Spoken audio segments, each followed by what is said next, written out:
Hi my dear friends, welcome to job updates in Telugu YouTube channel.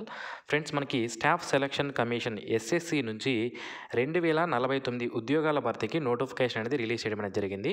మనకి staff selection commission SSC నుంచి ప్రతి సంవత్సరం కూడా మనకి వివిధ రకాల నోటిఫికేషన్స్ అనేవి రిలీజ్ అవుతాయి. 10th క్లాస్ క్వాలిఫికేషన్తో ఎస్ఎస్సి ఎంటీఎస్ అని, ఇంటర్మీడియట్ క్వాలిఫికేషన్తో సిహెచ్ఎస్ఎల్ అని, అలాగే డిగ్రీ క్వాలిఫికేషన్తో సిజిఎల్ అని, డిప్లొమా క్వాలిఫికేషన్తో సబ్ జూనియర్ ఇంజనీర్ అని, ఇలా వేరియస్ నోటిఫికేషన్స్ అనేవి మనకి, అలాగే పోలీస్ ఏదైతే డిఫెన్స్కి సంబంధించి జీడీ కానిస్టేబుల్ నోటిఫికేషన్ అని, ఈ విధంగా నోటిఫికేషన్స్ అనేవి రిలీజ్ అవుతాయి. ఇవే కాకుండా మనకి ప్రతి సంవత్సరం కూడా వేరియస్ సెంట్రల్ గవర్నమెంట్ డిపార్ట్మెంట్స్ ఏవైతే ఉంటాయో, లేదా దేశవ్యాప్తంగా ఉన్నటువంటి సెంట్రల్ గవర్నమెంట్కి సంబంధించినటువంటి ఆఫీసులు, ఇన్స్టిట్యూట్లు, రీసెర్చ్ ఇన్స్టిట్యూట్లు ఏవైతే ఉంటాయో, ల్యాబొరేటరీస్ ఏవైతే ఉంటాయో, వాటిలో ఖాళీలు ఏర్పడతాయి కదా, ఆ ఖాళీలను ఏర్పడిన వేకెన్సీస్కి, అలాగే కొత్త పోస్టులు ఏవైతే క్రియేట్ చేస్తారో ఆ పోస్టులను ఫిల్ చేయడానికి మనకి ఫేస్ నోటిఫికేషన్ అనేది ప్రతి సంవత్సరం అనేది రిలీజ్ చేస్తారు. మనకి 2023లో కూడా రిలీజ్ అయింది, అంతకుముందు రిలీజ్ అయింది. ఇప్పుడు 2024 సంవత్సరానికి సంబంధించి ఫేస్ 12th నోటిఫికేషన్ అనేది. ఓకే, ఈ నోటిఫికేషన్ అనేది మనకి ఇప్పుడు రిలీజ్ చేశారు. మొత్తం వేకెన్సీస్ వచ్చి 2049 వేకెన్సీస్ అనేది ఇవ్వడం జరిగింది. ఇక్కడ కేటగిరీ వైజ్గా కూడా మనకి వేకెన్సీస్ ఉన్నాయి. SC, ST, OBC, unreserved economical weaker section ఇన్ని. ఇక్కడ పక్కలో మనకి ఈ ఏదైతే డిసేబుల్డ్ క్యాండిడేట్స్ ఎవరైతే ఉంటారో వాళ్ళకి సంబంధించి ఎన్ని వేకెన్సీస్ అని మనకి ఇవ్వడం జరిగింది. మరి ఈ పోస్టులకు మీరు అప్లై చేసుకోవాలంటే అన్ని పోస్టులకి ఒకే అప్లికేషన్ పెట్టుకోవడానికి అవకాశం అనేది ఉండదు. ఏదైనా ఒక రీజియన్ కింద, ఫర్ ఎగ్జాంపుల్ సౌత్ రీజియనా, నార్త్ రీజియనా, ఏది అని సెలెక్ట్ చేసుకొని అందులో ఆ రీజియన్లో ఏదైనా ఒక పోస్ట్కి మీరు అప్లికేషన్ అనేది పెట్టుకునే అవకాశం అయితే ఉంటుంది. అంటే అందులో మనకి ఆప్షన్ అనేది ఇస్తారు. 10th క్లాస్ క్వాలిఫికేషన్తో ఉన్న పోస్టులకి మీరు అప్లికేషన్ అనేది పెట్టుకో. ఫర్ ఎగ్జాంపుల్ మీరు 10th క్లాస్ క్వాలిఫికేషన్తో అప్లై చేయాలనుకుంటే అక్కడ మీ రీజియన్లో ఏవైతే 10th క్లాస్ క్వాలిఫికేషన్తో పోస్టులు ఏవైతే ఉన్నాయో వాటన్నిటికీ కూడా మేము అప్లికేషన్ అనేది పెట్టుకోవచ్చు. ఆ విధంగా ఉంటుంది. సో ఇక ఈ పోస్టులకు సంబంధించి క్వాలిఫికేషన్ విషయానికి వస్తే మనకి 10th పాస్తో క్వాలిఫికేషన్తో కొన్ని జాబ్స్ అనేవి ఉంటాయి, ఇంటర్మీడియట్తో కొన్ని జాబ్స్ అనేవి ఉంటాయి, డిప్లొమాతో కొన్ని జాబ్స్ అనేవి ఉంటాయి, డిగ్రీతో కొన్ని జాబ్స్ అనేవి ఉంటాయి. సో అవి ఏవేవి దేంతో ఉంటాయి అనేది మీరు ఇక్కడ చూసుకోవచ్చు. మరి మా రీజియన్కి సంబంధించి మీరు ఏ రీజియన్కైనా అప్లై చేసుకోవచ్చు. కర్ణాటక రీజియన్కైనా అప్లై చేసుకోవచ్చు, సౌత్ రీజియన్కైనా అప్లై చేసుకోవచ్చు, ఎక్కడైనా అప్లై చేసుకోవచ్చు. కాకపోతే ఏదైనా ఒక రీజియన్కి మాత్రమే అప్లికేషన్ అనేది చేసుకోవాల్సి ఉంటుంది. చూడండి, ఎస్ఆర్ అంటే ఇది సౌత్ రీజియన్. మనకి ఇక్కడ చూసుకున్నట్లయితే చూడండి, ఇక్కడ విశాఖపట్నం ఏదైతే నావల్ డాక్యార్డ్ ఏదైతే ఉందో నేవీకి సంబంధించి ఆ విశాఖపట్నంలో వేకెన్సీస్ అనేవి ఇవ్వడం జరిగింది. నెక్స్ట్ అలాగే మనకి ఇక్కడ చూసుకున్నట్లయితే విశాఖపట్నంలో ఉంది, చెన్నైలో ఉంది, హైదరాబాద్లో ఉన్నాయి. ఈ విధంగా వేరియస్ టైప్స్ ఆఫ్ మనకి ఇవన్నీ కూడా ఏంటివి, ఆఫీసులు. మీ యొక్క ఆఫీసుల అడ్రస్ కూడా మనకి ఇక్కడ చూడవచ్చు. Sardar Vallabhbhai Patel national police academy మనకి హైదరాబాద్లో ఉంది కదా, అందులో చూడండి కుక్ వేకెన్సీ అనేది ఉంది. దాని క్వాలిఫికేషన్ 10th పాస్ అయి ఉండాలి. ఓకే, ఒక వేకెన్సీ ఇవ్వడం జరిగింది. ఈ విధంగా మనము ఎక్కడెక్కడ వేకెన్సీస్ ఉన్నాయని చూసుకోవాల్సి ఉంటుందన్నమాట. ఫస్ట్ మీరు దీనికి అప్లై చేయాలంటే ఇక్కడ మీకు ఇంకొక విషయం అనేది మీకు చెప్పాలి. ఏంటి అంటే మనకి ఈ ఎస్ఎస్సికి సంబంధించి staff selection commission website, SSC website అనేది మార్చడం జరిగింది. కొత్త వెబ్సైట్ అనేది క్రియేట్ చేశారు.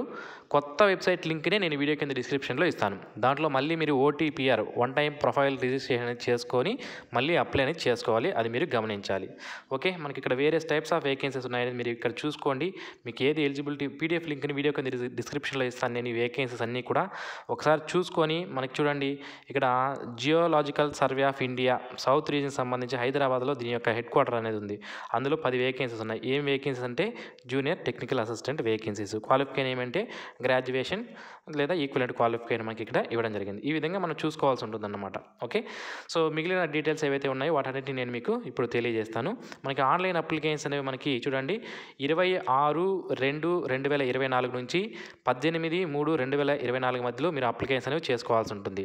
కొత్త వెబ్సైట్ లింక్ని నేను మీకు ప్రొవైడ్ చేస్తాను. ఇది కొత్త వెబ్సైట్ లింక్ చూడండి, ఇక్కడ ఇచ్చారు. అది కూడా ssc.gov.in. ఇది కొత్త వెబ్సైట్ లింక్. ఓకే, జాగ్రత్తగా కొత్త వెబ్సైట్లోనే చేసుకోండి. ఇక లాస్ట్ డేట్ ఆల్రెడీ చెప్పాను కదా, 18/3. ఇక దీనికి సంబంధించి మనకి కంప్యూటర్ బేస్డ్ ఎగ్జామినేషన్ అనేది 6 నుంచి 8 మేలో కండక్ట్ చేసే అవకాశం ఉంటుంది. మనకి ఇక్కడ క్లియర్గా మెన్షన్ చేశారు. 6, 7, 8 3 రోజుల్లో ఉండే అవకాశం అయితే ఉంటుంది. ఏమైనా మీకు దీనికి సంబంధించి నోటిఫికేషన్ సంబంధించి ఏమైనా మీకు డౌట్స్ అనేవి ఉంటే ఇక్కడ ఫోన్ నెంబర్ ఇచ్చారు, హెల్ప్ లైన్ నెంబరు. దీనికి ఫోన్ చేసి మీరు కనుక్కునే అవకాశం అయితే ఉంటుందన్నమాట. క్వాలిఫికేషన్ చెప్పానండి. మళ్ళీ క్వాలిఫికేషన్ చాలామంది డౌట్స్గా అడుగుతారు. మీరు అప్లై చేసే పోస్ట్ని బట్టి క్వాలిఫికేషన్ అనేది ఉంటుంది. 10th క్లాస్తో ఉన్నాయి, ఇంటర్మీడియట్తో ఉన్నాయి, డిప్లొమాతో ఉన్నాయి, డిగ్రీతో ఉన్నాయి. ఈ విధంగా వేరియస్ టైప్స్ ఆఫ్ వేకెన్సీ అనేది మనకి ఇవ్వడం జరిగింది. ఎస్సీ ఎస్టీ క్యాండిడేట్స్కి రిజర్వేషన్స్ అనేవి అప్లికేబుల్ అవుతాయి యాజ్ పర్ గవర్నమెంట్ రూల్స్ ప్రకారం. నెక్స్ట్ క్రూషియల్ డేట్ అండి మనకి. అంటే మీ యొక్క ఏజ్ కానీ అన్ని వివరాలు కూడా ఎప్పుడు చూసుకోవాలంటే ఆన్లైన్ అప్లికేషన్ లాస్ట్ డేట్ ఏదైతే ఉందో 18/3/2024 ఈ డేట్ నాటికి చూసుకోవాల్సి ఉంటుంది. మనకి ఇక్కడ క్లియర్గా మెన్షన్ అనేది చేశారు. ఇక నోటిఫికేషన్లో ఇంపార్టెంట్ పాయింట్స్ ఏవైతే ఉంటాయో వాటన్నిటిని కూడా నేను మీకు క్లియర్గా ఎక్స్ప్లెయిన్ చేస్తాను. మీరు బిఫోర్ అప్లై చేసే ముందు తప్పనిసరిగా వీడియో క్లియర్గా మొత్తం చూడండి. అప్పుడే మీకు డీటెయిల్స్ అన్నీ అర్థం అవడం జరుగుతుంది. ఇక ఏజ్ విషయానికి వస్తే 1/1/2024 నాటికి చూడండి. ఇప్పుడు ఈ రోజు నాటికి కాదు, మనం వీడియో మీరు చూస్తున్న రోజుకి కాదు మీరు ఏజ్ చూసుకోవాల్సింది. 1/1/2021 నాటికి మీరు 18 నుంచి 25 సంవత్సరాల మధ్యలోని క్యాండిడేట్స్ అప్లై చేసుకోవచ్చు. ఓకే. అలాగే కొన్ని పోస్టులకి 18 నుంచి 27 అని ఇచ్చారు. మరికొన్ని పోస్టులకి 18 నుంచి 28 ఉన్నది. మరికొన్ని పోస్టులకి 18 నుంచి 30, 18 నుంచి 35, 18, 37 ఈ విధంగా మనకి ఇవ్వడం జరిగింది. ఇవంతా ఎందుకు ఇట్లా ఇచ్చారంటే మీరు అప్లై చేసే పోస్ట్ని బట్టి క్వాలిఫికేషనే మారదు.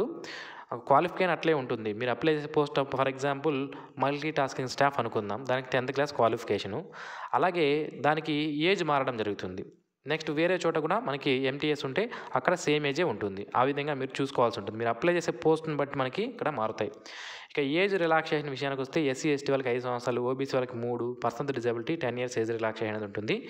ఏజ్ రిలాక్సేషన్ అప్లికేబుల్ అవ్వాలి అంటే మీకు పోస్ట్ అనేది రిజర్వేషన్ అనేది చేయబడి ఉంటే మాత్రమే మీకు ఏజ్ రిలాక్సేషన్ అనేది వర్తించడం అనేది జరుగుతుంది. అది క్లియర్గా మీరు అర్థం చేసుకోవాలన్నమాట.